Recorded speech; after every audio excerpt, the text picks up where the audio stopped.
Welcome again to Underworld Files. Don't forget to subscribe and comment.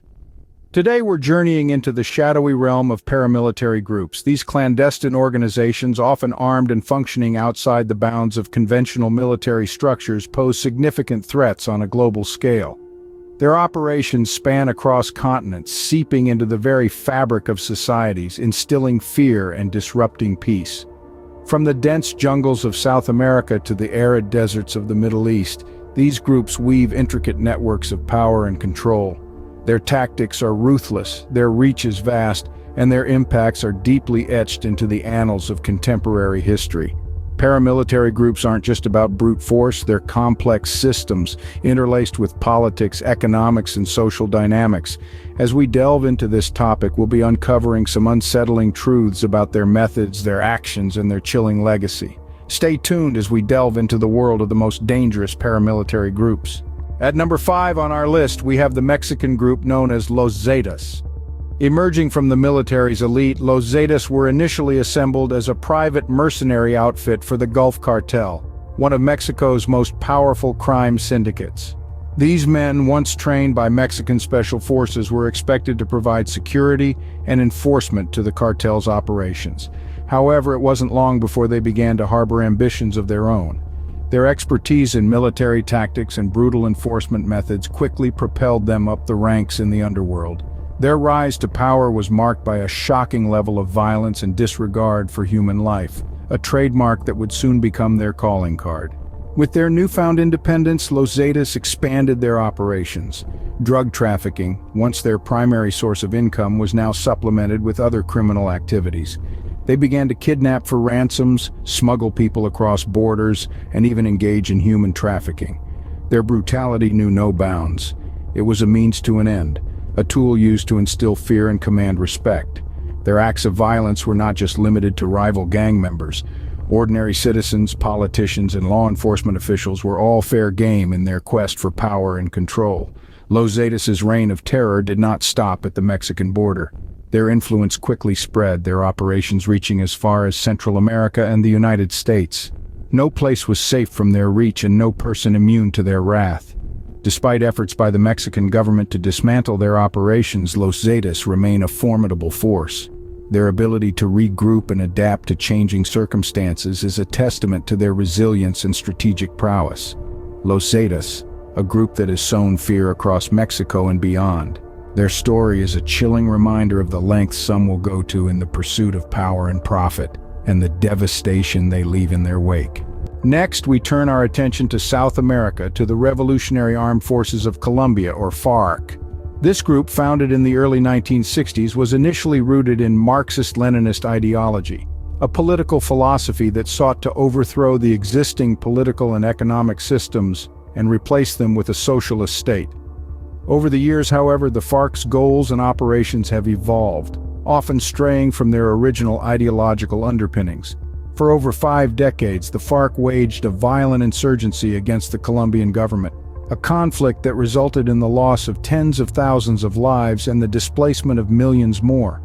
Their tactics were ruthless and indiscriminate, involving bombings, assassinations, and the use of child soldiers, all in the name of a political revolution that, for many, seemed increasingly distant and irrelevant. But the FARC's activities weren't limited to political warfare. They became heavily involved in drug trafficking, using the profits to fund their operations. Colombia, with its ideal climate and geography, is a major global hub for the production of cocaine, and the FARC exploited this to their advantage. They controlled vast swaths of coca-growing territory and engaged in every stage of the drug trade, from cultivation to distribution. Kidnapping, too, was a common tactic. The FARC would often abduct civilians and government officials, holding them for ransom or using them as bargaining chips in negotiations with the Colombian government. These kidnappings, often conducted with brutal efficiency, only served to further terrorize the Colombian population and deepen the country's political and social divides. In recent years, the FARC has officially demobilized and entered into a peace process with the Colombian government. But the legacy of their violence lingers, and splinter groups continue to operate in parts of the country, maintaining the cycle of violence and instability. A group that has left a bloody trail in its wake, the FARC, Moving on to Africa, we find Al-Shabaab in Somalia. This group, whose name translates to the youth in Arabic, is deeply rooted in an extremist interpretation of Islam, seeking to create an Islamic state in Somalia. Their ideology is a blend of Wahhabism and political Islam, fueled by grievances, local politics, and a sense of injustice. Al-Shabaab's influence extends far beyond the ideological realm. This extremist group has managed to control large swaths of Somalia, essentially operating as a parallel government.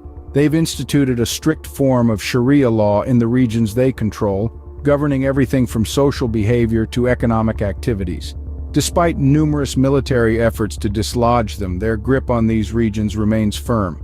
But what truly sets Al-Shabaab apart is their relentless employment of brutal tactics.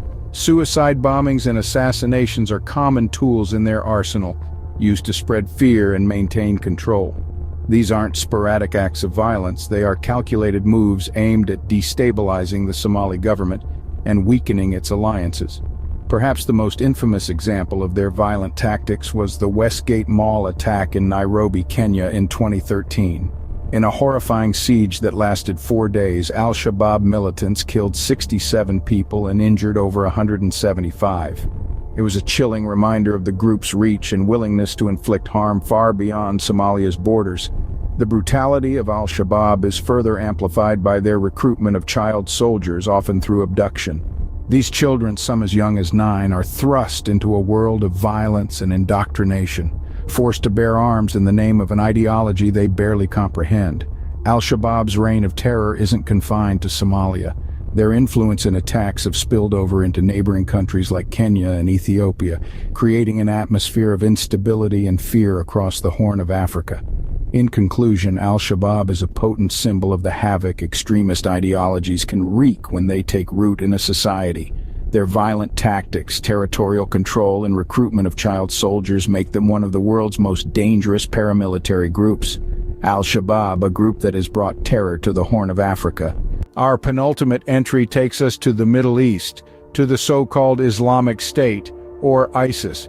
This group emerged from the power vacuum left by the Iraq War, and quickly grew into a force that, at its peak, controlled vast territories in Iraq and Syria.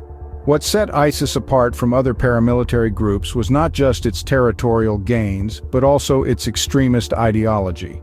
Drawing from a distorted interpretation of Islam, ISIS sought to establish a caliphate, a state ruled by a single political and religious leader, according to Islamic law. Their vision was not just local, but global, with ambitions of expanding their influence across the world. To achieve their goals, ISIS employed brutal tactics that shocked the international community. They were notorious for their use of public beheadings, an act they often filmed and disseminated as a means of spreading terror. These were not isolated incidents, but rather part of a systematic campaign of fear and intimidation. But their brutality did not stop there. ISIS also engaged in mass killings, often targeting ethnic and religious minorities. One of the most egregious examples was the genocide of the Yazidis, a small religious minority in Iraq.